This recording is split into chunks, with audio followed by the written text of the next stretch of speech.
माननीय सदस्यगण, मैं आप सभी को सांसद के शीतकालीन सत्र में स्वागत करती हूँ।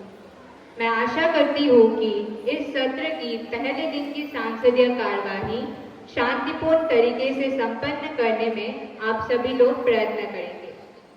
I welcome you all to the winter session of Parliament. I do expect that the session will turn fruitful with everyone's cooperation. Thank you. New members to take oath or affirmation in the House. Secretary General, please. Yes, ma'am.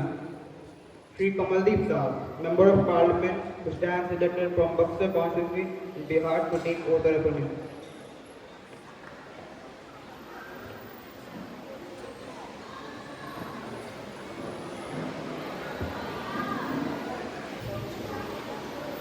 Sir, which language will you like?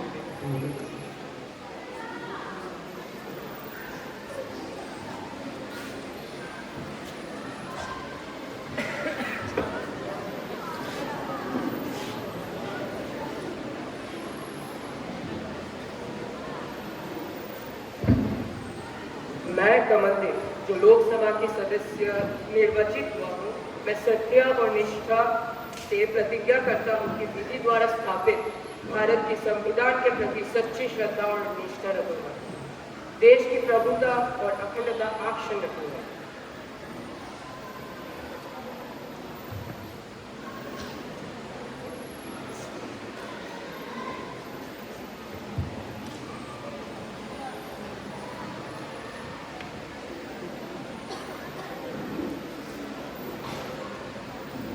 Srimati Olena Pal, Member of Parliament who stands elected from Dibrugarh constituency in Assam to take oath or affirmation nationally.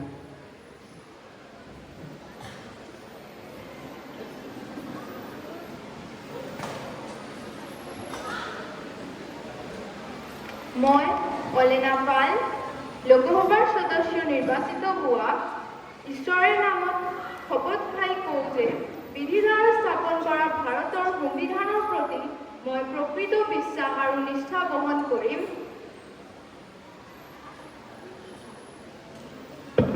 Sri Namba Datta, Member of Parliament who stands elected from Wayanad constituency, Kerala to take oath or affirmation in English.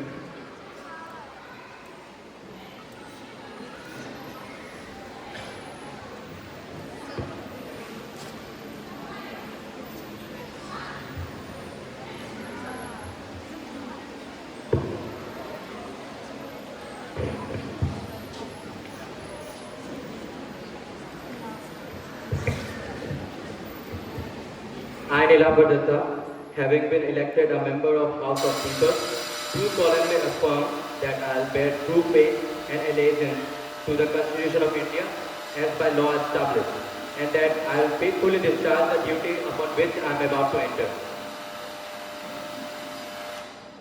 Sri Arindam Pal, Member of Parliament who stands elected from Madurai constituency in Tamil Nadu to take oath or affirmation in English.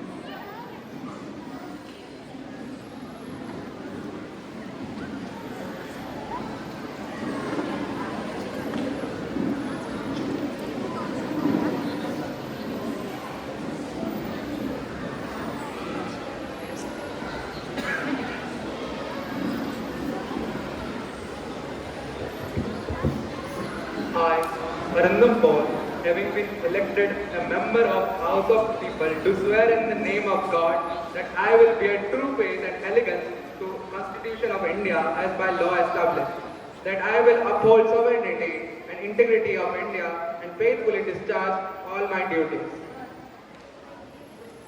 Srimati Aishmita Maldar, Member of Parliament who stands elected from Gujarat constituency in Assam to take oath or affirmation in Bengal.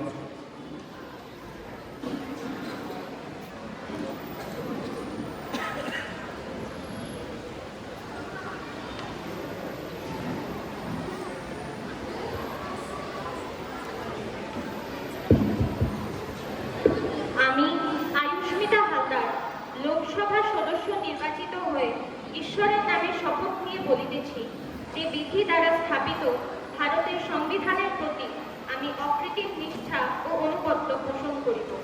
আমি ভারতের সার্বভৌমত্ব ও অখণ্ডতা রক্ষা করিব এবং যে কর্তব্য ভার আমি নিয়েছি তা নিষ্ঠাপূর্বক নির্বাহ করিব। Shri Abhimam Chongta, Member of Parliament, stands elected from Itanagar constituency in Arunachal Pradesh to take oath of affirmation in the मैं अभिमान चोपड़ा जो लोकसभा की सदस्य निर्वाचित हुआ हूँ मैं सत्यनिष्ठा से प्रतिज्ञा करता हूँ कि विधि द्वारा स्थापित भारत की संविधान के प्रति सच्ची श्रद्धा और निष्ठा रखूंगा देश की प्रभुता और अखंडता अक्षुण्ण रखूंगा Srimati Nityashri Sethi, Member of Parliament who stands elected from Bhubaneswar constituency in Odisha to take oath of office in Oriya.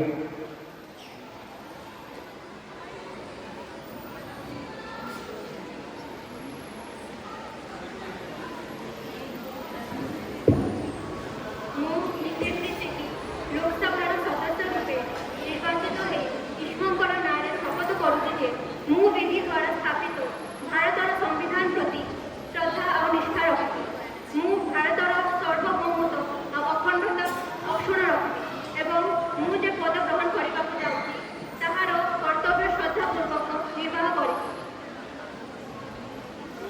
Shri Kush Gupta, Member of Parliament who stands elected from Nagpur constituency in Maharashtra to take oath of affirmation in Marathi.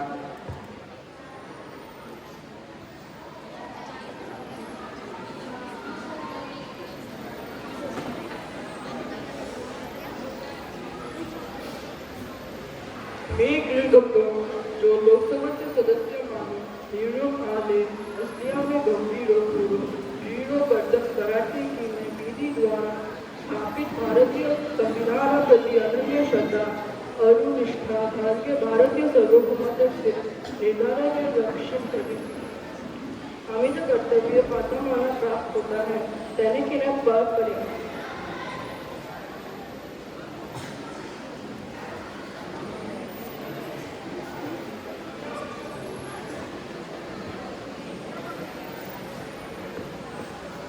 Honorable members, it is my duty to inform you about the demise of Sri Ratan Tata, a true visionary, a compassionate leader, and a pillar of strength for millions across the globe. His passing leaves a void that is felt deeply, not just within the walls of his company, but also among all of us. So on behalf of the House, I express my heartfelt condolences to the nation.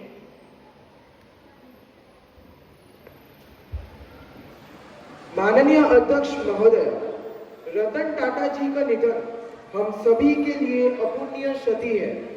उनका योगदान और इंसानियत हमेशा हमारे दिलों में जीवित रहेगा।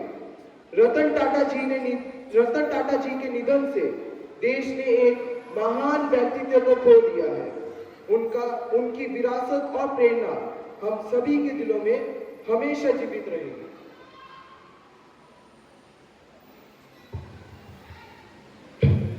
Honorable members in the House, we have gathered here with heavy hearts to mourn the loss of a man who was not an icon in the business world, a big compassionate entity. Sri Ratan Tata's legacy will live on. It will to guide us. May his soul rest in peace. Thank you. The House may stand in silence for a minute as a mark of respect to the departed soul.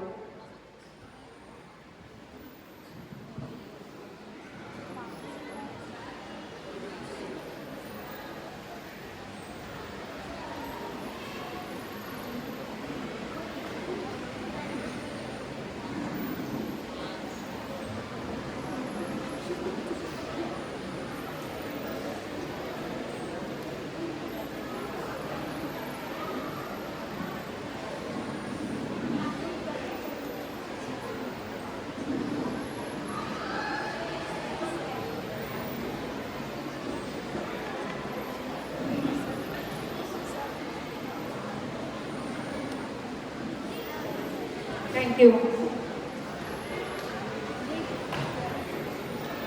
Secretary General to convey the message of condolences to bereaved family.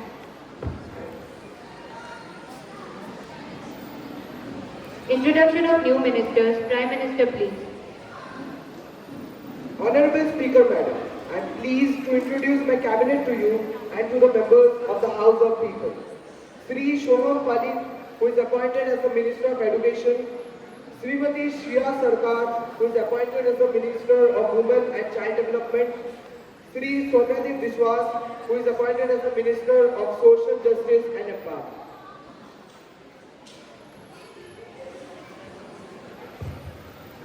Honorable members, I have the privilege of welcoming the esteemed delegates from Sri Lanka and Indonesia to this august house. We are honored to have with us distinguished representatives of our close neighbors and valued partners. The presence of the Sri Lankan and Indonesian delegations today reflects the strong bonds of friendship and cooperation that our countries share. We look forward to continuing our engagement in various spheres, enhancing mutual understanding and fostering strong ties between our nations.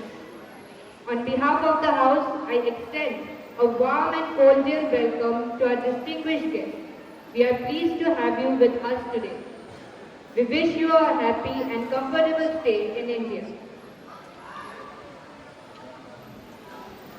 Now the question hour begins.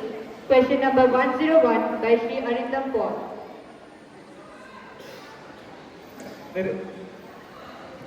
Honorable Speaker, my question is to the Prime Minister present in the House. The Right to Education Act 2009 is a landmark legislation aimed at ensuring free and compulsory education for all children in India. However, despite its importance, there remains a significant lack of awareness about the act. 62% of parents, 45% of teachers are unaware of the RTE Act. Only 12% of rural parents know about the RTE Act. 1.4 million children remain out of school due to lack of awareness. They have put oil in their noses and enjoyed the midnight sleep. और उनकी नींद के खराटे से देश की शिक्षा व्यवस्था में कोई सुधार नहीं है. According to annual status of education report, children's education in rural India has highlighted issues of low awareness about educational rights and school infrastructure, including the RT provisions. Ma'am, they are looking at their gross irresponsibility and under causes behind the mission we have started. Limited government Honorable campaign. member, please cut your question short. Please give me 1 minute, ma'am. Insufficient teacher training and capacity building, lack of community engagement and involvement, limited access to information and resources, which also result in exclusion of marginalized Please groups. do not intervene. Please do not intervene. Let it complete. Perpetuation of educational disparities, reduced economic opportunities and social mobility are also in the rise. Why is this happening? And what this government is doing in this regard? I, on behalf of the entire House, demand answers to my question, Speaker Madam. प्रधानमंत्री जी. Speaker madam, मुझे लगता है कि विरोधी दल को पहले अच्छे से शिक्षित होना पड़ेगा ताकि उन्हें यह पता हो कि हमने बच्चों और देश की आम नागरिक को शिक्षा की अधिकार के बारे में जागरूक बनाने के लिए कितने बड़े कदम उठाए हैं.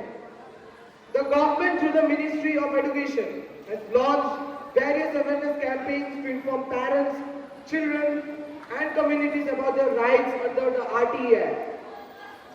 RTE helpline 1800116763 has been set up for addressing queries related to RTE, especially for parents and guardians seeking to enroll children in schools, workshops, digital initiatives. E-Pathshala portal of Ministry of Education shares educational resources and details about various educational schemes regarding the RTE Act.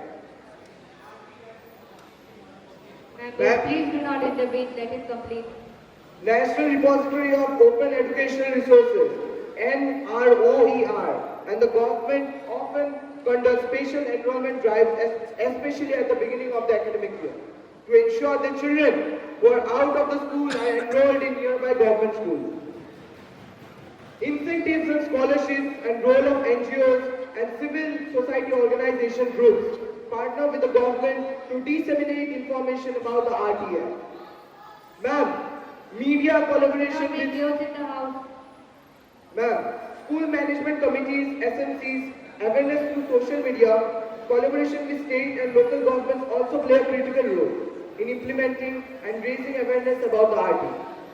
Ma'am, according to the latest data of 2023 gross enrollment ratio GER for elementary school education has been seen a steady increase in the age group of 14 to 16 years.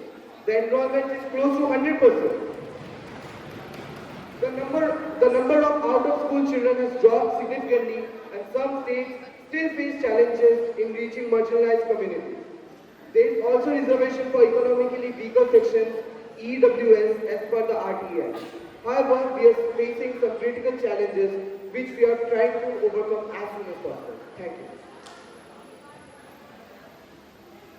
Question number 102 by Srimati Nitya Shetty.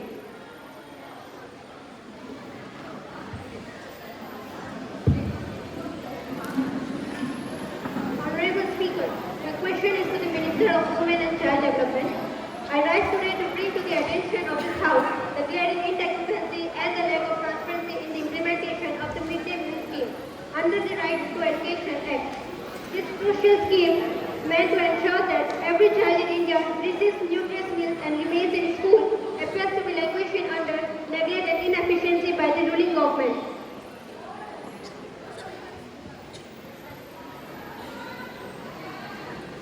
The scheme is a lifeline for millions of children, especially from economical weaker sections. However, recent reports and ground realities expose a troubling narrative. Funds allocated to this government have seen delays in disbursal and the quality of meals being served often falls below nutritional standards. Honorable Speaker, how does this government justify the presence of war-infested grains, standard food and irregular meals? Provisions But in new please do not intervene. Let her complete her point. We will give even chance to speak. Provisions in new schools. Is this the government's idea to ensure the right of education for our future generation? Furthermore, it is appealing that the progress of the scheme remains shrouded in ambiguity. The ruling government, despite lofty claims, has failed to provide transparent, verifiable data on the scheme's current status. Where are the updates on enrollment impacts, reduction in the dropout rate, and improvement in jobs? Please cut your question. Yes, ma'am. If the government has nothing to hide, why hasn't a comprehensive audit report been tabled before the House? The ruling party must remember that the midday meal scheme is not a charity. It is a constitutional commitment. I demand immediate action to ensure timely dispersal of funds, straight quality checks on meals, and detailed progress report on the scheme's implementation. The children of this nation deserve better, and it is our moral and constitutional duty to hold the government accountable for the future. I urge this House to not let this issue be dismissed as rhetoric, but to ensure corrective action as early as possible. Honorable Minister of Women and Child Development, please. Honorable Speaker, I rise to strongly refuse the baseless allegations made by the opposition regarding the implementation of midday meal scheme under the Right to Education Act. These claims are not only misleading but also fail to acknowledge the transformative work the government has undertaken to improve the scheme's outreach and effectiveness. Let me present the facts. Under this government's tenure, the allocation for the midday meal scheme has seen a significant increase, rising to 13,000 crores in the current fiscal year compared to 10,000 crores during the opposition's regime. Please do not intervene. Please do not make chaos in the House. This reveals our unwavering commitment to ensuring every child receives nutritious meals. Additionally, the PM Poshan initiative that has enhanced the scheme, introducing fortified foods to combat malnutrition and providing hot, hygienic meals to 11.8 crore children across 11.2 lakh schools nationwide. The opposition raises concern about quality and transparency, yet fails to acknowledge our implementation of robust monitoring mechanisms such as mobile-based real-time attendance and meal monitoring systems. To address quality concerns, we have partnered with FSSAI and introduced third-party audits in all states. According to the National Family Health Survey, child nutrition rates have decreased by 3% since we have streamlined the scheme's operation. The accusation of fund delay is equally based. Dignity of the House members. Under this government, fund disbursement has been expedited through the public financial management system, ensuring timely transfers to schools. States ruled by opposition themselves have reported maximum lapses, something they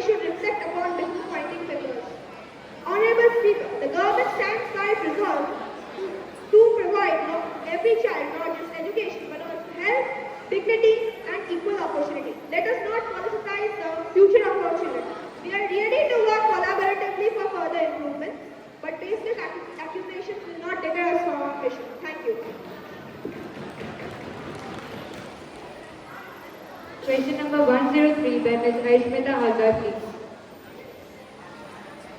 Honorable Speaker, my question is to the Minister of Education. Honorable Speaker ma'am, देश की बुनियादी शिक्षा व्यवस्था के स्तर के बारे में मैं सदन की दृष्टि आकर्षित करना चाहूँ. The latest government report on the state of infrastructure and resources elementary schools highlights several pressing challenges, especially in rural and underfunded areas. I have got the reports with me on inadequate physical infrastructure, which indicates that approximately 30% of schools nationwide are in urgent need of renovation. Madam Speaker, the voice of a woman is being suppressed in the Parliament. Please do not intervene, members. Thank you, Madam Speaker. Classroom shortages leading to overcrowding or limited access to educational resources, insufficient learning materials, technology deficits, poor sanitation and hygiene, lack of access to clean drinking water is a major issue in some schools, with many institutions relying on unsafe water sources or lacking the infrastructure to make clean water supplies. Teacher shortages and lack of training, funding and budget shortfalls, underfunding of education force schools to operate with limited budgets, affecting their ability to maintain facilities, purchase learning materials and offer extracurricular activities. Members, please cut your question short. Just a few minutes, ma'am. पैसे की कीमत बड़े बड़े व्यापारियों और industrialist की दौलत से नहीं मापी जाती. ऑनरेबल मैडम, अगर इनको आंकड़े के बारे में समझ है तो मुझे कुछ स्टैटिस्टिक्स शेयर करने की आज्ञा दीजिए. आज्ञा है. 30% of elementary schools across the country are housed in buildings that are in poor or very poor condition.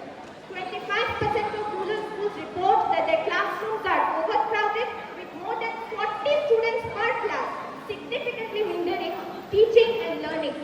50% of schools report that their operational budgets are insufficient to meet basic needs, including maintaining infrastructure, purchasing learning materials, and improving teacher salaries. The dropout rate in elementary schools is estimated to be around 10 to 12% annually, with higher rates in underfunded schools. In Assam, particularly in my district of Kachar, the statistics are also concerning. Honorable member, please cut your question short. Just a while, ma'am. 15% of students miss more than 10 days per school year, primarily due to poor school infrastructure, including unsafe or inadequate transport options in rural areas.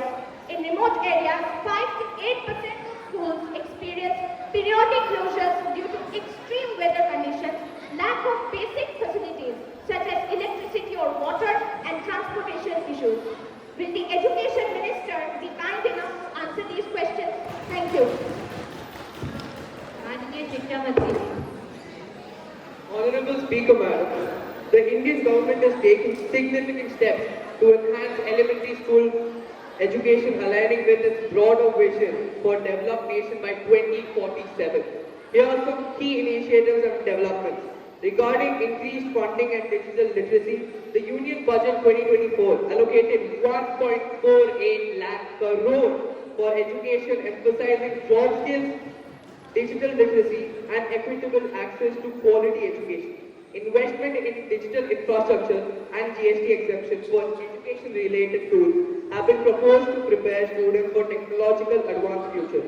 Regarding policy initiatives under NEP 2020, we have introduced 10 backless days for experiential learning, career guidance and dedicated TV channels to teach in multiple Indian languages, including Braille, early learning resources in 25 languages, and professional students for teachers. Please do not make chaos in the house. Maintain the decorum of the house members. Under the Samagra Shiksha Abhiyan, we have a focus on universalizing education through infrastructure upgrades, teacher capacity building, expanded efforts to address retention and dropout rates which remain high at secondary levels. Transition of teacher training to be more localized, needs-based centers like block resource centers. I suppose, madam, that our honorable member does not need to read newspaper before putting up these questions. Obviously, when Bengal has got a great leader who is transforming Bengal as a hub of unemployment and backwardness, we cannot expect much from their members. PM Shri School Initiative. PM Shri School Initiative. We have an establishment of model schools equipped with innovative pedagogy, smart classrooms, and a sustainability-focused curriculum. This aims to make them exemplars for national education policy implementation. We have enhanced infrastructure, electrification, internet access, and government is putting serious efforts to set up functional computer facilities that are being prioritized in government schools. With notable gaps being addressed, these measures aim to improve learning outcomes, digital readiness, and inclusivity in India's elementary education landscape, marking a transformative phase in the education reform. Thank you, ma'am. Question number 104 by Nilamba Datta. Honorable Speaker, my question is to the Minister of Social Justice and Empowerment. The PM Shrestha scheme, introduced by the Ministry of Social Justice and Empowerment, is a government initiative aimed at providing better opportunities for students from scheduled castes, scheduled tribes, and other backward castes, particularly in the areas of education and skill development. But there are some serious drawbacks. मुझे पता नहीं कि ये सरकार है कि सस्ता detergent इनके सवाल स्वच्छ भारत अभियान पे लगाए, ना कि सदन पे. Speaker ma'am, there are serious challenges related to the documentation and eligibility criteria. Many students from underprivileged backgrounds find it difficult to meet the necessary bureaucratic requirements to avail themselves of the benefits. There is overemphasis on traditional education, which may not be as relevant to all students. Students from SC, ST, and OBC communities often face social stigma, caste-based discrimination, and peer pressure, which can affect their performance and engagement in educational programs. Maintain the decorum of the House. Please do not intervene in between. There is a mismatch between reservations and resources. Inadequate support systems, social and economic barriers, exclusion of deserving students in PM Shrestha. According to Ministry of Education's latest data, 19.5% of SC students, 8.5% of ST students, 38.8% of OBC students are only enrolled in higher education.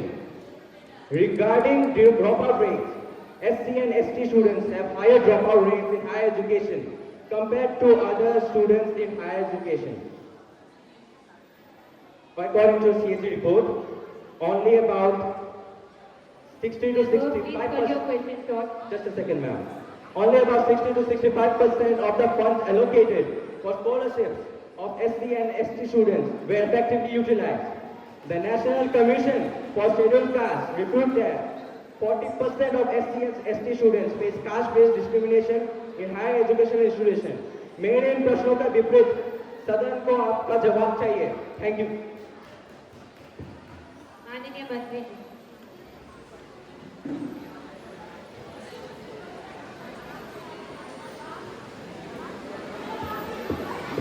Honourable speaker madam, इनके सवाल से मुझे एक शायरी याद आ रही है. आपके पास दिमाग है, चलाते नहीं वो अलग बात है. आप स्मार्ट हो, कोई हम में से नहीं मानता वो अलग बात है. Honourable speaker madam, the PM Shrestha scheme was launched by the Ministry of Social Justice and Empowerment to provide financial support and empowerment to scheduled caste students for their higher education and skill development. I would like to mention some key positive impacts and data points of the scheme.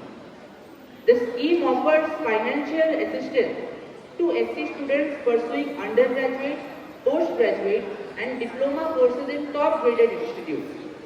The financial assistance covers tuition fees, maintenance allowances, and other expenses, facilitating access to quality education for students from marginalized communities.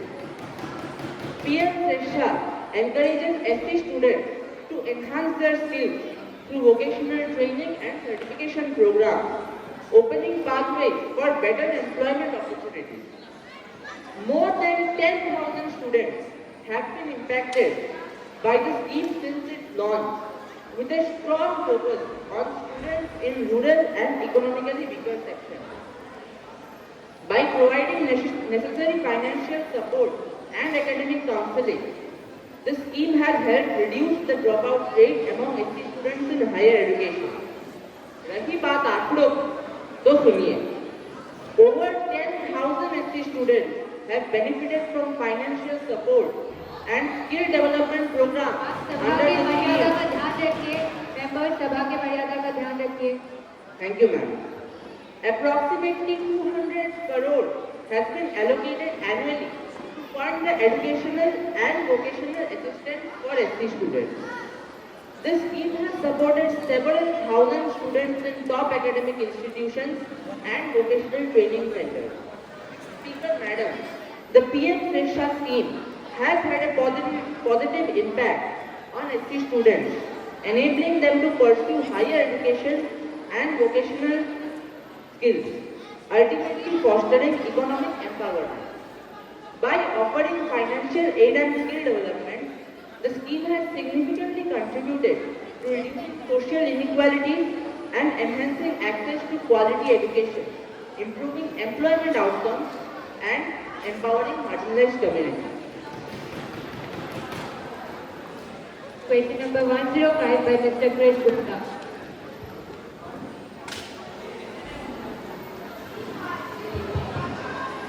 Honorable Speaker, my question is to the Minister of Education regarding the status of curriculum learning. Honorable Speaker ma'am, मैं तो online ही fill up कर रहा हूँ, इसलिए आप fill up कर रहा हूँ. आंसर की मर्यादा का ध्यान रखिए. I rise today to express my grave concerns regarding the deteriorating quality of education under the Right to Education Act, a situation exclusively taken by the negligence of the ruling party. While that act promised universal access to education, it was woefully failed to ensure quality learning options. According to the annual status of education report, ASER 2023, only 20% of grade 3 students can read or grade 2 level text. This is a stark decline compared to 2018 figures. Honorable members, what is the use of enrolling children in schools when they emerge ill-equipped to read, write, or comprehend basic arithmetic? Nearly 70% of grade 5 students cannot perform. Please do not intervene. Let him complete his point. Yes, alert. 50% of grade 5 students cannot perform simple division. मेरा तो ये तो सुनिए.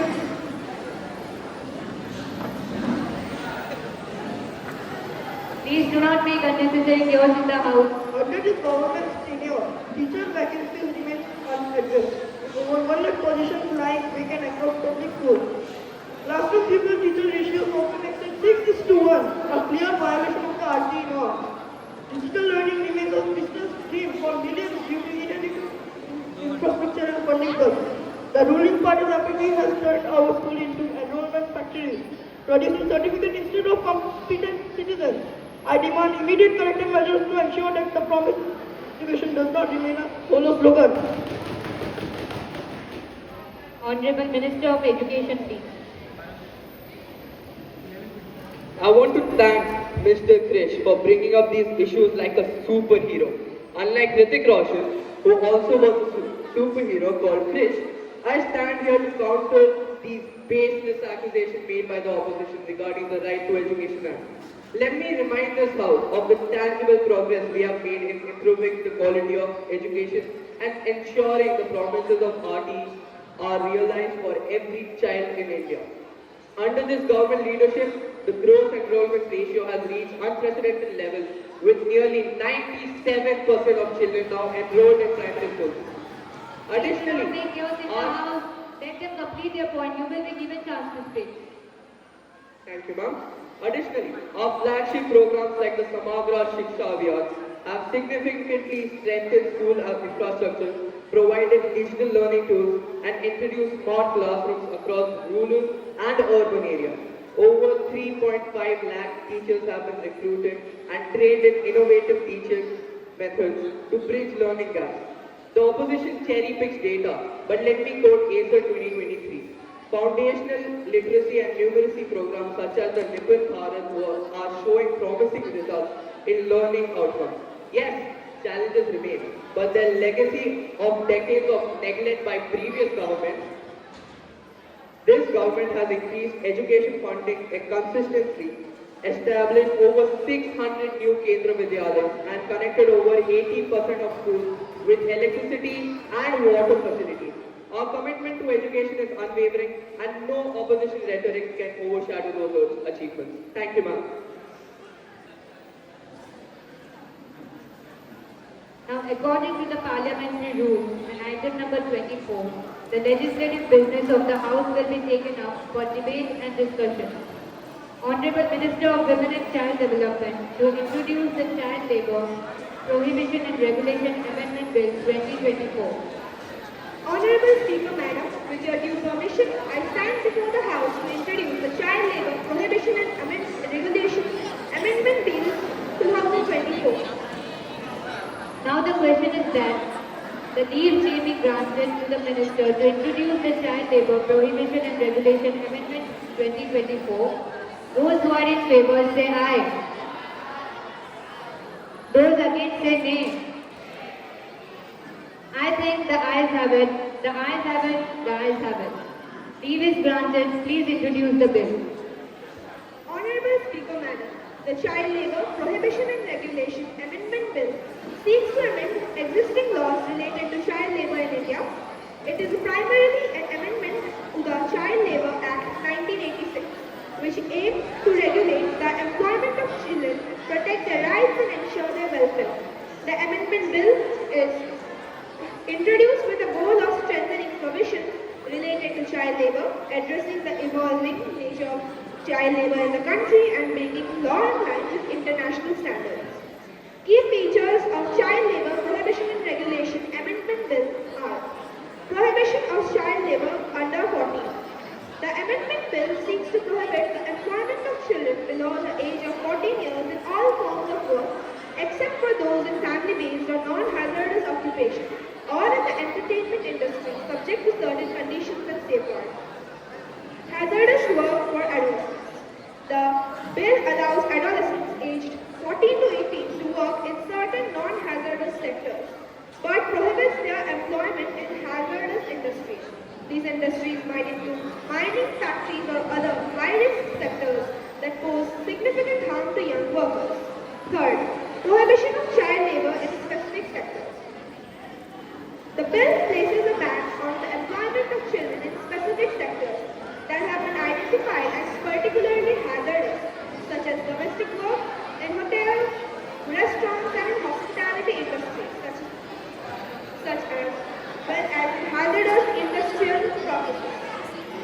Education and rehabilitation. A key focus of the amendment is to ensure that every child removed from work are provided with education and rehabilitation. This aligns with broader goal of ensuring that children are not only kept out of the workforce but also given opportunities for education and personal development.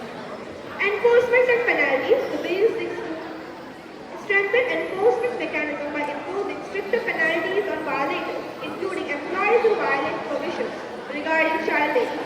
This would include fines and imprisonment with stricter provisions to discourage child labour and exploitation. Child labour in family enterprises. The bill recognizes the reality of family enterprises and allows children to work in family-based businesses, but under certain conditions to assure that work does not affect their education or well-being. National and State Committee. The bill calls for the establishment of a National Child Labour Protection and Welfare Fund. It proposes setting up national and state level committees that will oversee the implementation of the law and work towards the rehabilitation and education of children. The amendment aligns with India's labour laws with international conventions like International Labour Organization Convention number 138 on the minimum age for employment and ILO Convention number 182 on the worst forms of child labour. The Child Labour Prohibition and Regulation Amendment Bill is an important step towards ensuring the protection protection of children's rights and combating child labor in India. By strengthening legal provisions, focusing on rehabilitation and education, and regulating the employment of children and adolescents, the bill aims to create a safer and more equitable environment for young people. However, its success will depend on the robust enforcement and addressing the root causes of child labor, such as poverty and lack of access to education. Thank you.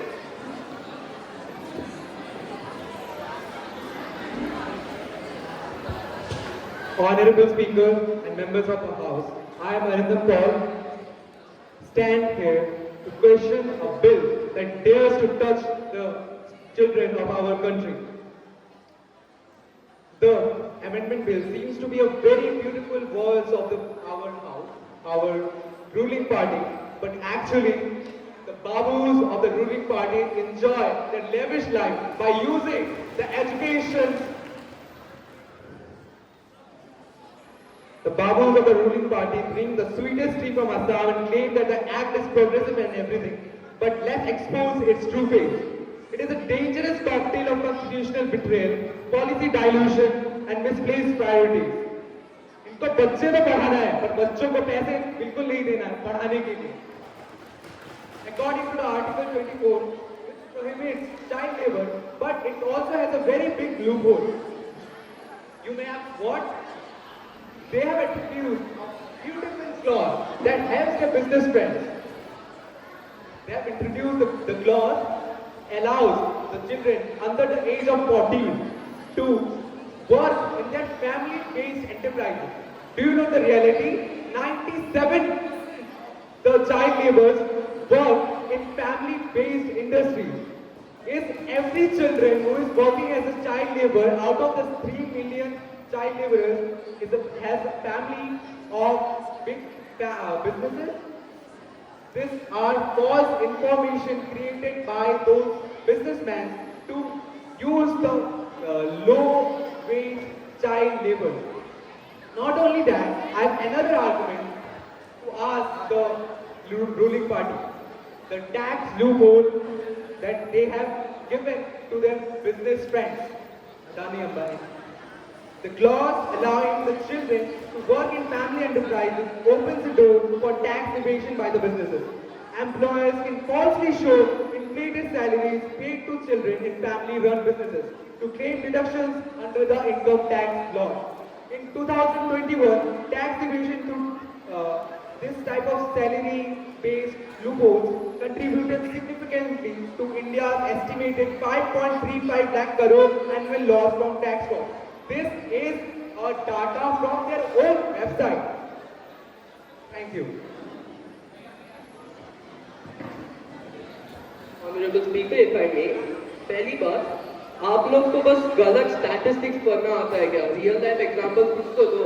हम लोग इधर real life में जी रहे हैं, not just statistic and math, right?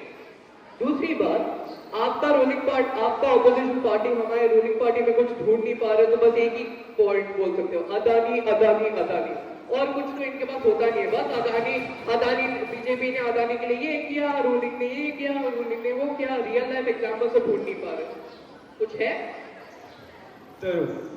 Statistics real life situation से ही बनते हैं. वो कोई गेम का वीडियो गेम नहीं है जो ऐसे ही बन जाते हैं.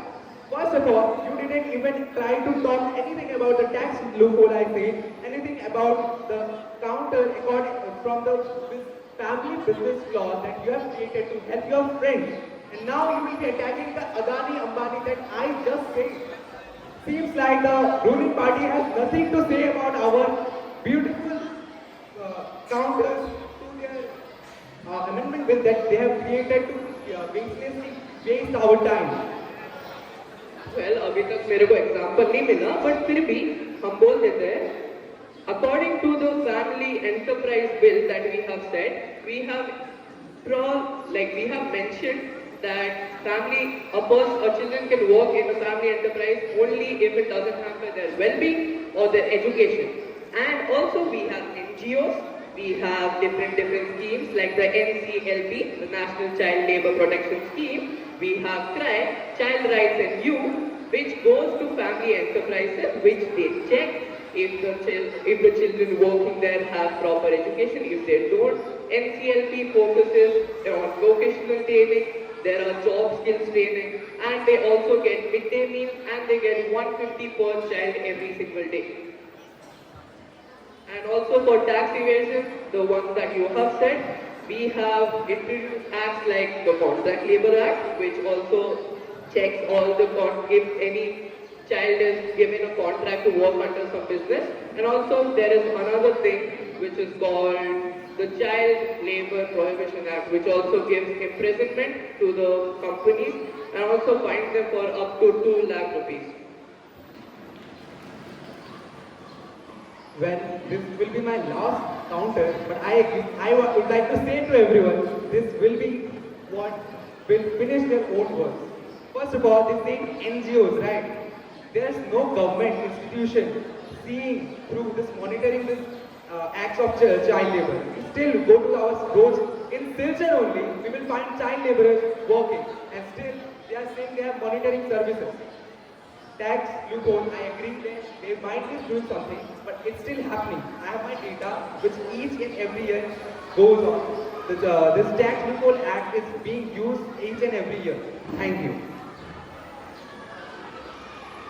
Can I give one more Please point? go on. The one that you're talking about, Silchar, it is one of your own constituency, Mrs. Ayushmita Haldar, if you are not wrong. And the second point, which you have said, NGOs, CRY, the Child Rights and Youth NGO, has gotten monetary funding from the government and also has gotten tax duty exemption for their working. Thank you very much.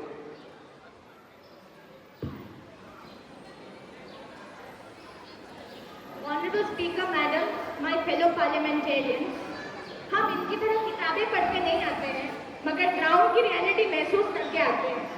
I am left utterly astonished by the misleading arguments that the ruling party has made regarding children's and child labor. Madam Speaker, when it comes to children's education, I want to draw your attention towards the miserable condition of street children in our country. The education of street children in India is very poor and often non-existent. A study of street children in Bombay in 1989, when their government was in power, found that 54.5% had never been enrolled in school and 66% of the children were illiterate. Madam Speaker, when it comes to child labor, most of these children are victims of trafficking. Their laborious works include begging the entire day. Street children, especially the older children, are also sometimes engaged in stealing, pickpocketing and even drug dealing.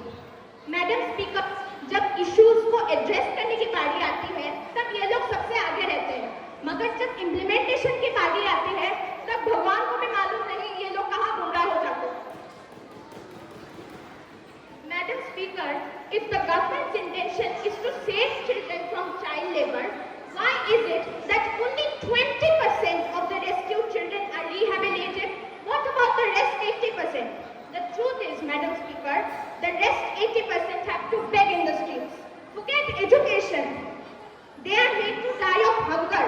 If their rehabilitation centers are so good, then why a significant proportion of children is still begging in the streets? Madam Speaker, they talk about establishing rehabilitation centers. However, Madam Speaker, the supervision of the ongoing rehabilitation centers is not at all mentioned in their amendment bill. What's the government doing, Madam Speaker? Speaker Madam, I am Rajgopal and I am here to counter my opposition member's question. So I don't think that they go through the newspapers because there are many organizations that we have made. I would like to cite one example. We have NCLP. This organization, it gives 150 rupees. It is targeting the students or the children who are very poor. Like she mentioned about street children, right? So our main aim is to target the weaker section of the society. So we are going to them, we are offering them even money to get them education, 150 rupees per day. Do you know that it is mentioned, it is it is given in, like it is coming across through many newspapers. I don't think you guys read newspapers. Also, I would like to bring also the new budget of our education. Our budget from 11,600 crore in 2023-24 has increased to 12,476.4 crore in 2024. We have increased the budget just to see our children standing bright in the future. The government is upgrading 1,000 industrial training institutions, ITIs, ensuring courses aligned with industry skills requirement. But during your rule, number of children who were highly illiterate was unimaginable. 59% of the schools did not have any drinking water facilities. 89% of schools had no toilets. They could not do anything, and now they are blaming us because we are correcting their loopholes. Madam Speaker, look who's talking. Madam Speaker, the Honorable Prime Minister has presented the NCNP. But Madam Speaker, the reality is these schemes lack sufficient funding, infrastructure and oversight. They are just misguiding the Parliament and not presenting the actual information and claim us to be uneducated. The effectiveness of such programs remains limited due to insufficient resources and the lack of transparency. What are they saying, Madam Speaker? Just wasting the Parliament's time.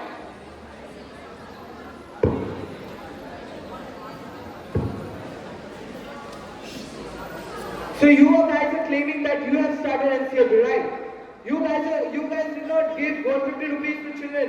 You just started the organization and left it over there to go on its own. We are providing 150 rupees to children to come up on their own and provide them education. We are recruiting many teachers. More than 1 lakh teachers are recruited every year. And we are seeing into that the teachers give efficient education to all students. They do not discriminate on economical basis or anything. Or also the weaker section of students are targeted to come to schools. We have midday meal and many more.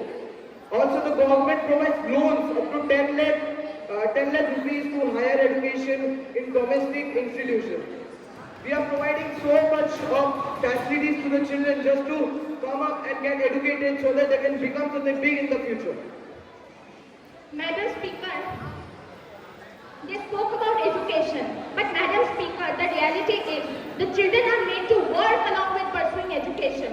Allowing children to work while studying disrupts their focus, leading to poor educational outcomes and hindering long-term rehabilitation. So what are you, ma'am? What are you? Can you show statistical data? Don't interrupt while I'm speaking. Don't. Please do not intervene. You will be given chance to speak. Children have to work. You will be They given have to chance still to get speak. into labor. Skill development. Talking about skill development. Don't know anything. तुमने खुद loopholes बना रहे हो और हमें blame कर दो।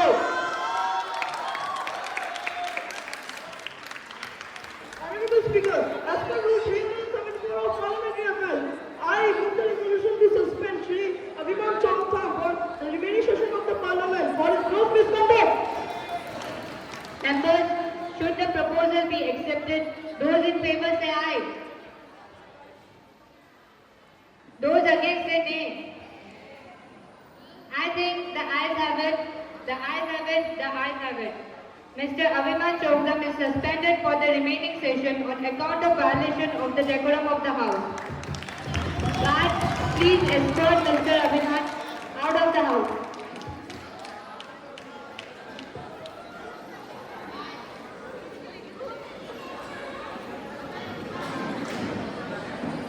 The session is adjourned.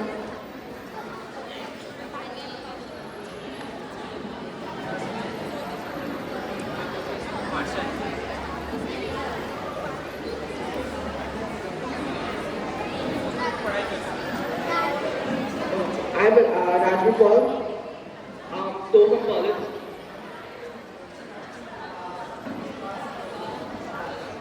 I am Rajvi Paul and I am from class 10. Soham College, I'm from class 12. Shreya Sarva, I'm studying in class 10. I'm Shomodip Bishat, I'm from class 10. I'm Marina Paul, I'm from class 10.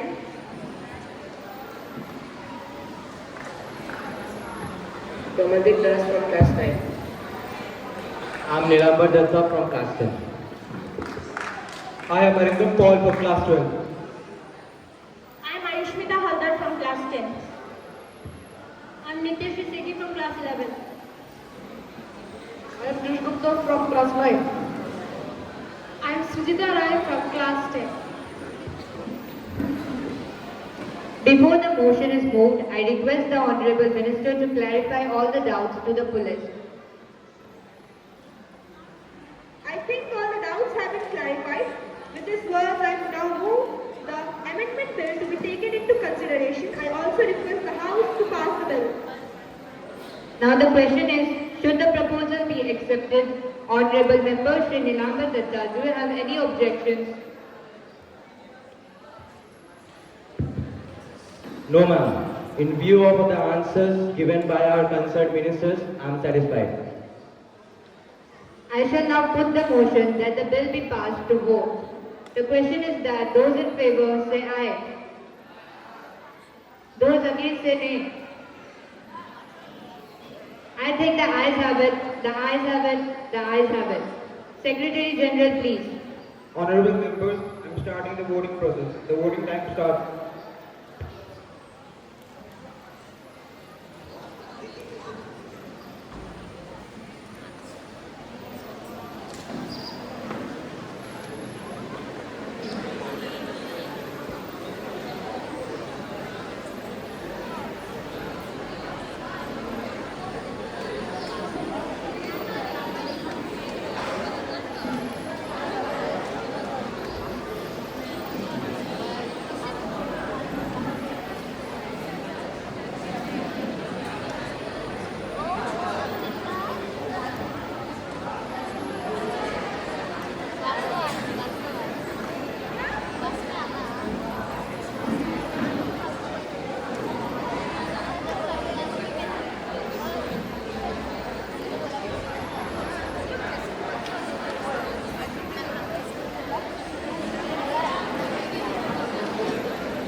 Result of the division on the motion that the bill be passed subject to correction.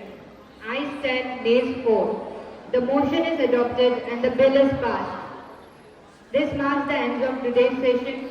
The parliamentary proceedings of the House is adjourned for today.